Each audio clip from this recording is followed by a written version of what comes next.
Continuamos con el video, con nuestra reflexión amplia y extensa que nos propusimos hacer sobre la miniserie de Amadeus que está disponible en la plataforma de Starz, que es una de las subplataformas de la plataforma industrial que es Disney, y para que usted tenga elementos de juicio y reflexione si tenemos o no razón en los juicios que vamos a hacer.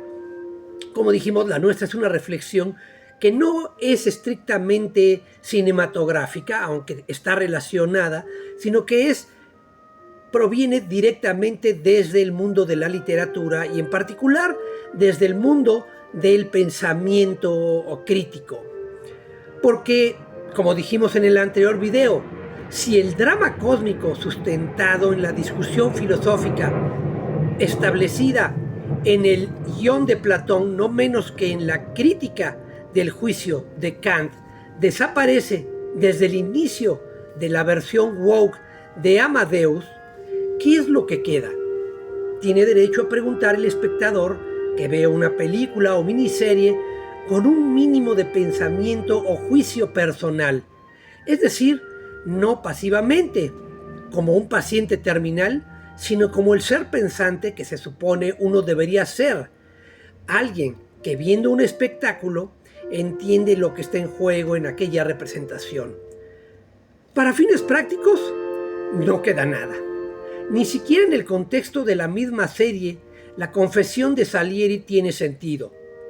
Supuestamente, la escribe para que sea leída a su muerte, que es en realidad un intento fallido de suicidio, lanzándose desde la ventana, pero la carta es encontrada antes por los sirvientes, quienes se le entregan a Constanza, quien va en medio de la noche a verlo después de su fallido intento de suicidio. La mera escena es ridícula. Después del porrazo que se pone tras su caída de casi 3 metros, está sentado en una poltrona en su habitación, a donde la servidumbre conduce a Constanza, y el anciano Salieri no muestra ni un rasguño, ni un chichón en la cabeza o vendaje alguno por la caída. ¿Y cómo es que la servidumbre se da cuenta de su caída casi de inmediato y acuden a ayudarlo? ¿Cómo pudieron oír la caída si cayó en la nieve? Si además no hay grito alguno de él. Y además ellos estaban en un lugar encerrado. Quizá eso explique que no tenga ninguna herida, que haya caído en la nieve. Pero de nuevo, ¿cómo pueden haber oído la caída si estaban al menos a unos 15 metros de distancia desde la puerta más inmediata al patio donde cae y estaban en algún lugar interior de la casa? ¿Cómo pudieron oír la caída? No ha empezado la serie aún, es decir, no llevamos ni un minuto de empezada la miniserie y ya la falta de verosimilitud hace acto de presencia. Cuando finalmente llega la viuda de Mozart, él está plácidamente sentado. Y su respuesta ante su llegada es de contrariedad. I didn't send you. Y acto seguido, como un alumno atrapado copiando en el examen, es un plan perfecto, sin fisura. Porque ella le muestra el sobre donde estaba su supuesta confesión, decide sin mayor explicación pedirle que lea esa precisamente confesión, Read it. la cual se supone debería de haber sido póstuma. Otro cambio que parece menor, pero no lo es la manera en que se nos presenta el olvido mediático de la música de Salieri. En la original aparece cuando está con el sacerdote confesándose. Aquí en la miniserie aparece de manera casual con la soprano Caterina Cavalieri con quien se supone ya ha trabajado previamente, es su diva, como lo fue en la vida real, pero aquí parece no tener mayores habilidades musicales que las de repetir como perico lo que Salieri le haya escrito y después no. Llegado el día de la fiesta en el castillo de la anónima baronesa, a la que seguramente Salieri conocía como músico de la corte al servicio del emperador, encarnado en la miniserie por Rory Kinnear, el único personaje realmente encantador de la serie, pero que en la película y en la miniserie es un personaje de segundo nivel, no es un protagonista realmente. Salieri se cuela en un salón para tratar de probar las exquisitas viandas que ve que la servidumbre lleva hacia allí. Es cierto que en la película original también se escabulle para hacer lo mismo, pero de nuevo el contexto cambia. Allá es producto de cierta picardía. Claramente aquí es por simple gula o deseo alimenticio, como si viera algo que él nunca ha probado, un poco como el leporelo de Don Giovanni hace con su patrón, mostrando que pese a servir a la corte como Kapellmeister, sigue siendo básicamente un hombre cavernícola guiado por su más instinto básico, que es tragar. Ambos, Mozart y Salieri, son básicamente orangutanes guiados por sus más básicas apetencias, y eso marca su primer encuentro. Se trata de dos descripciones muy poco favorables de dos grandes músicos, reducidos ya no a una polaridad dramática, filosófica, hombre de talento versus genio, sino a una unificadora y devaluadora de su imagen, sin justificación dramática, salvo la ideológica. De modo que cuando finalmente Salieri lo ve tocar, la descripción que hace de aquel ser que le repugna podría aplicársela a sí mismo sin ninguna dificultad, contrario a lo que sucedía en la original. Para no mencionar, por supuesto, la asombrosa diversidad racial que acompaña al pianista, al Mozart chico, y que, por supuesto, como ya dijimos en el episodio anterior, pues todas las mujeres están en primera fila y los hombres están como decorado, igual que ellas también, a final de cuentas, pero están atrás, básicamente como decorado. Todo es un decorado en la película, como veremos. Para este momento en la miniserie, se ha denigrado a tal extremo la figura de ambos contendientes o posibles rivales, que en realidad a uno, o al menos a mí, ya ha dejado de importarme cualquier cosa que pudiera sucederles. Para fines prácticos, que al final son ideológicos, los dos músicos no son tan diferentes y los dos son más bien bastante antipáticos, sin al parecer ninguna cualidad que los redima o haga que uno pueda empatizar con ellos. Son básicamente como dos adolescentes compitiendo entre ellos por absolutamente nada. El aplauso del maestro, por baratijas al final de la clase, nada trascendente. Y no hemos llegado siquiera a la mitad del primer episodio. El encuentro entre Mozart y Salieri finalmente no revela más que una visión caprichosa y reduccionista, como de túnel, hacia ambos hombres, quienes de nuevo solo revelan personalidades acartonadas, inmaduras. Mozart es, desde esta perspectiva de género, un ambicioso y engreído joven que, lejos de admirar al muy célebre y celebrado compositor italiano en la corte de Viena y músico de la corte del emperador, apenas disimula su desprecio y su deseo de utilizarlo como vehículo para lograr una comisión de aquella corte en la cual aquel trabaja. No hay el menor destello de encanto o seducción. Es algo que no era ni fue. Un experto negociador, un hábil manipulador que puede colarse a donde sea merced su sola ambición personal y nada más. Un retrato muy empobrecedor incluso en nuestra época cobarde e hipócrita. E incluso para los estándares del wokismo, del quedabienismo actual, realmente es de una bajeza casi indescriptible. En cambio, como no podía ser de otra manera, y si ya Agnieszka Holland había denostado la imagen de genio que tenemos de Beethoven con una mujer copista que supuestamente era capaz hasta de corregirle las partituras e incluso dirigió desde el foso el estreno de su 9ª sinfonía, ¿por qué no presentar a Constanza bajo una luz más o menos similar?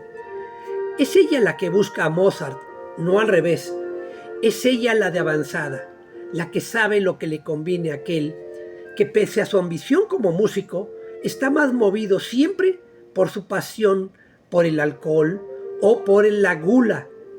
Si no fuera por ella, su alcoholismo habría interferido con sus propios sueños y ambición. Disfrazada de humildad e interés por su futuro, es ella quien en realidad lo guía y lo dirige, del mismo modo que aquella copista es quien hace posible que puedan crearse las grandes obras maestras del genio de Bonn. En ambos casos, el empoderamiento femenino de la actualidad se oculta detrás de una capa de servidumbre. Son esas mujeres quienes hacen posible que un par de hombres descarriados e imprudentes, Mozart y Beethoven, logren su propósito, su sueño de trascendencia. ¿Se quiere un discurso o una argumentación más falaz que esa? No me digan que eso no es lo que está detrás de los retratos de ambas mujeres, porque eso es precisamente lo que está allí.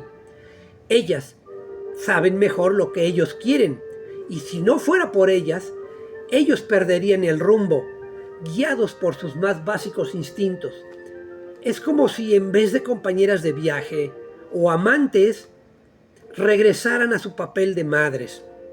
Si me preguntan, es una pésima estrategia para el feminismo. Para este momento, el drama original presente en la película ha desaparecido bajo el peso de la incompetencia y de la mala escritura, haciendo que cada vez se les complique a los actores actuar con naturalidad, sabiendo las motivaciones de sus personajes.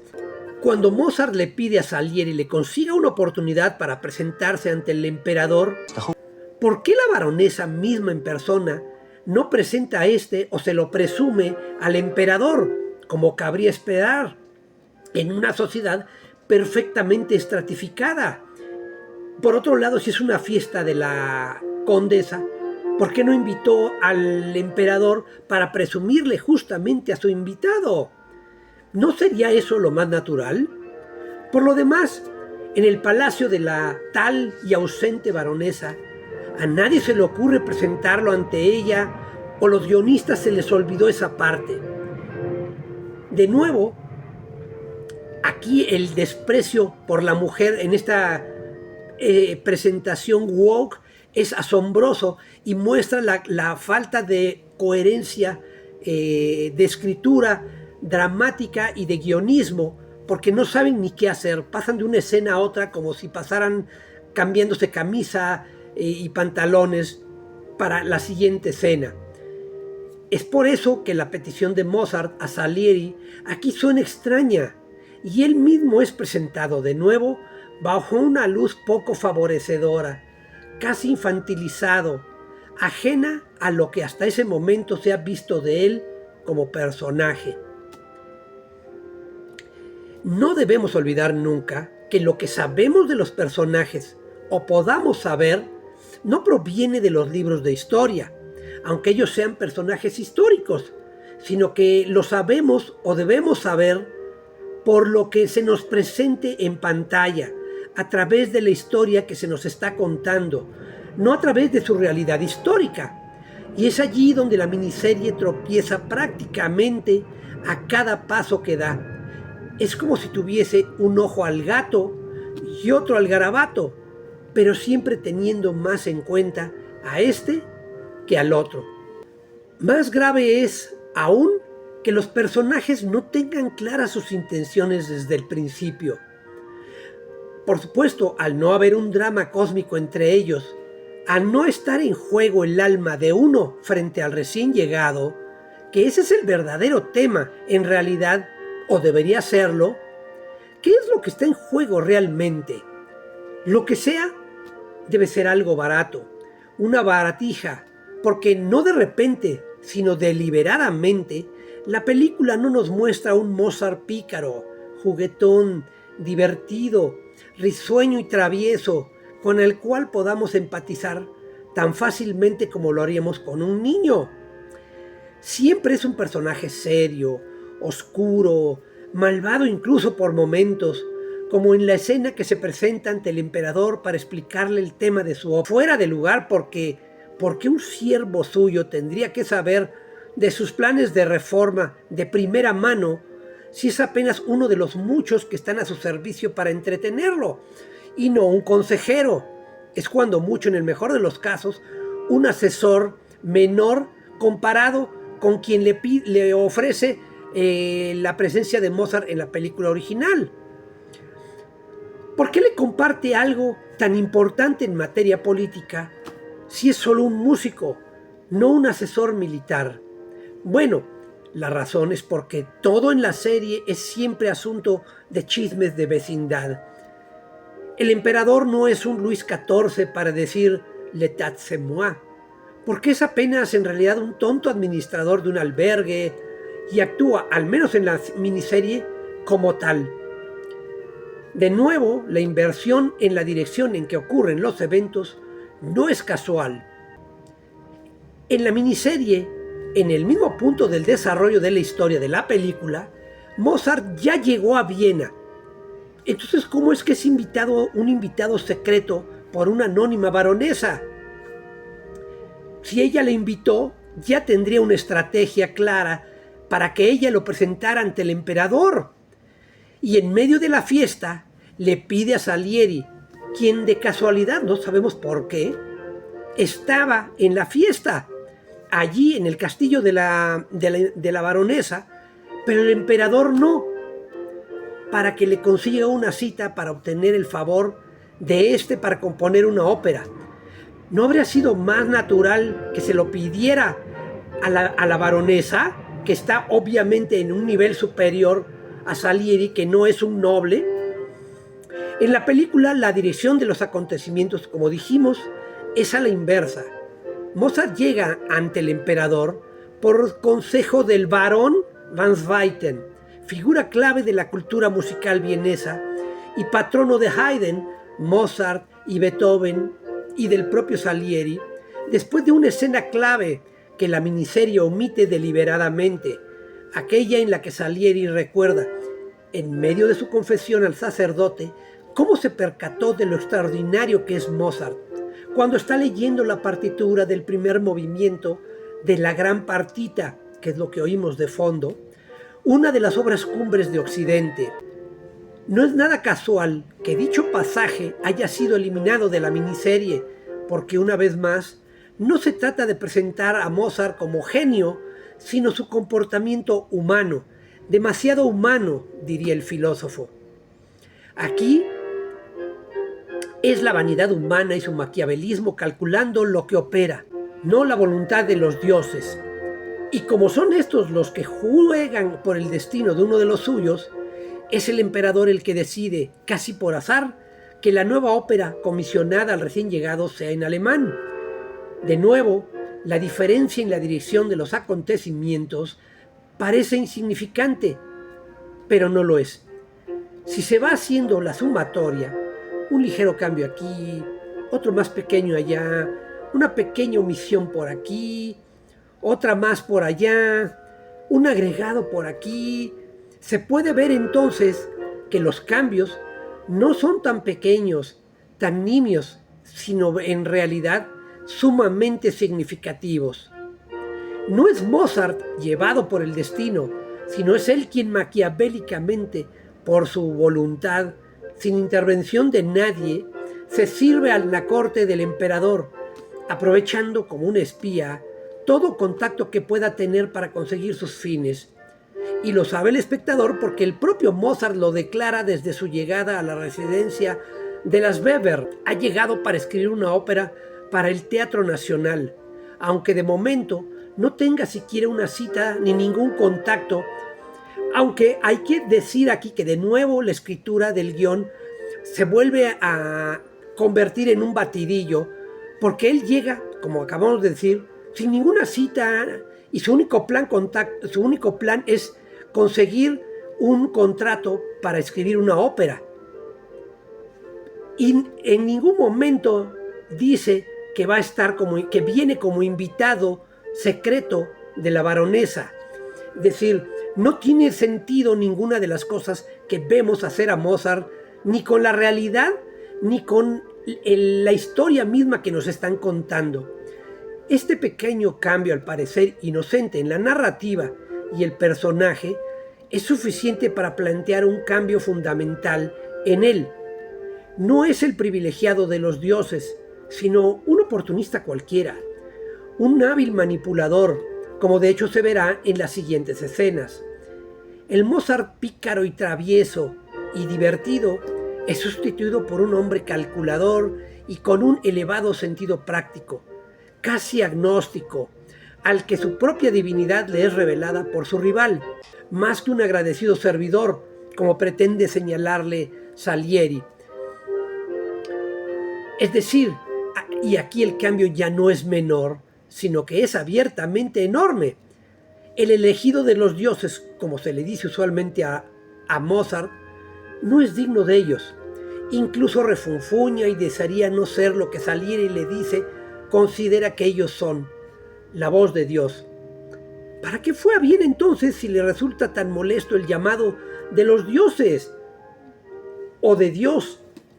Porque para los guionistas de la miniserie se trata de desmontar el mito del genio, de hacer una deconstrucción posmoderna en clave feminista.